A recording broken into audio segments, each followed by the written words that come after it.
What I'd like to cover today is not just long-term care insurance, but also let you know what other options are available to you. Assuming that you don't have insurance or you don't buy insurance, you know, what other means do you have to pay for a long-term care expense? So the first thing that typically comes up is what about my medical insurance? Wouldn't I be covered under my regular health care, which is I'm on page 4. And the answer to that is no. Some people are under the impression that if you got a chronic illness and you needed long-term care, that your medical would pay for it. And the reason it doesn't is all medical insurance is designed to pay for what's known as skilled care.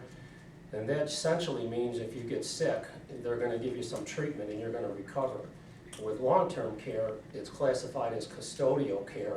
You've got a chronic condition and you're not going to recover, but yet you still might need help all the time. And as a result, the cost of that care is not paid for under your medical insurance. It also is not covered under Medicare once you're eligible for that. And so you'll find that it's excluded on Medicare. Your medical and even Medicare supplement contracts don't cover it. So on page 5, I've got an example of what we consider illnesses that would fall into this category of long-term care. Things such as dementia, a stroke where you've got damage and you can't recover from it, MS, Lou Gehrig's disease, anything like these are examples of diseases where there is no cure, so therefore skilled care in a hospital isn't going to make your condition any better, but yet there's still a cost for that care. So now the word long-term care, generally what does that mean? It could be one of two things. You either have some type of a cognitive impairment, such as dementia, and you need someone to look after you to make sure you're not going to hurt yourself. Or the other one is you've got a physical disability and you're unable to care for yourself, and that could be things like you need assistance with bathing or dressing or things of that sort.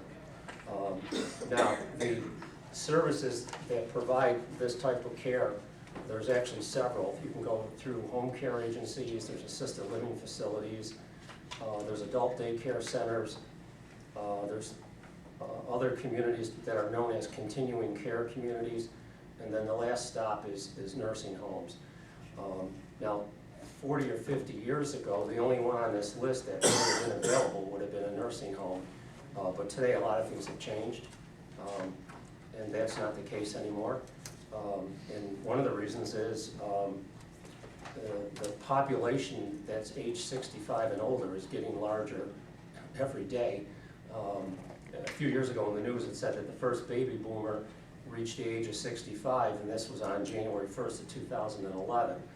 And since then there's been 10,000 baby boomers, which is the post-World War II, born after 1945. 10,000 baby boomers a day are turning age 65, and that's going to continue until for the next 17 years. So the reason why the long-term care industry is growing is that has something to do with it as well. So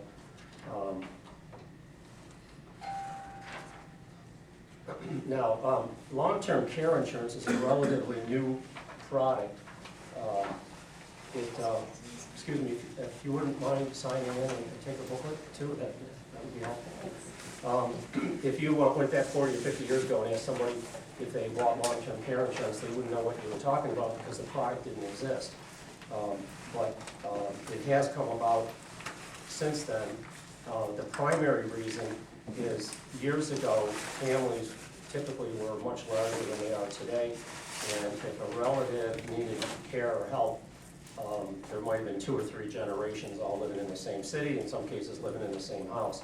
So people just came forward to help out. Today that isn't necessarily the case. Most families are considerably smaller, and your children may not even be in the same city, let alone the same house. They could be 3,000 miles away. So if you're going to depend on your kids to come help you out, it might not be the case.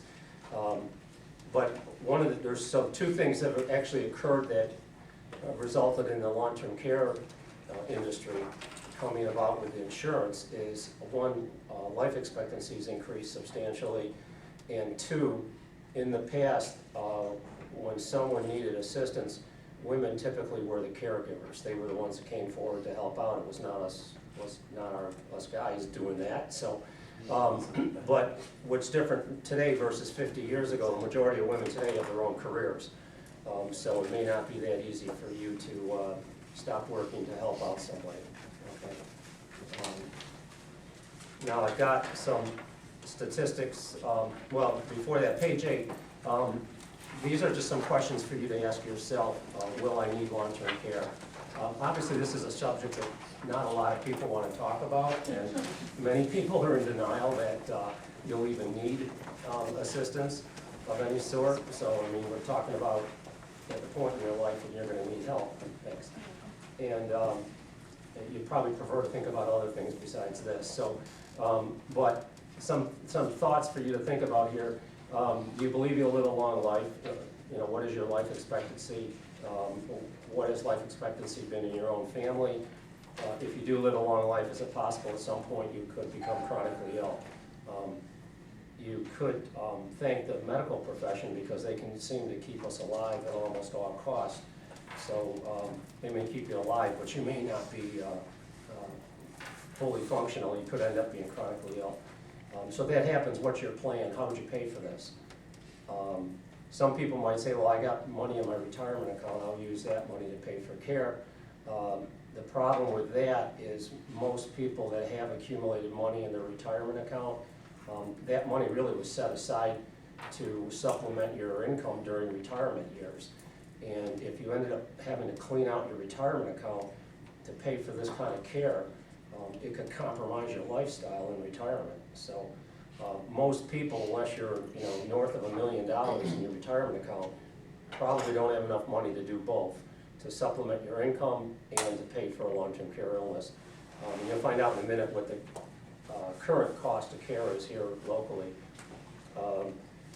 Then the other side of it is, well, why don't I just rely on my family to provide any care that I might need? That may be no cost in terms of money, but it would be in terms of other things that could happen. There was a study that was recently conducted where they surveyed not the people that needed the care, but the caregivers, and asked them questions about how did it affect them financially. And more than half of them said they either lost their job, had to change shifts, or they missed out on career opportunities. 57% of them said they had to tap their own retirement funds to pay for the care for someone else, which might have been a parent. And 61% of them said they used their own personal savings to pay for the care.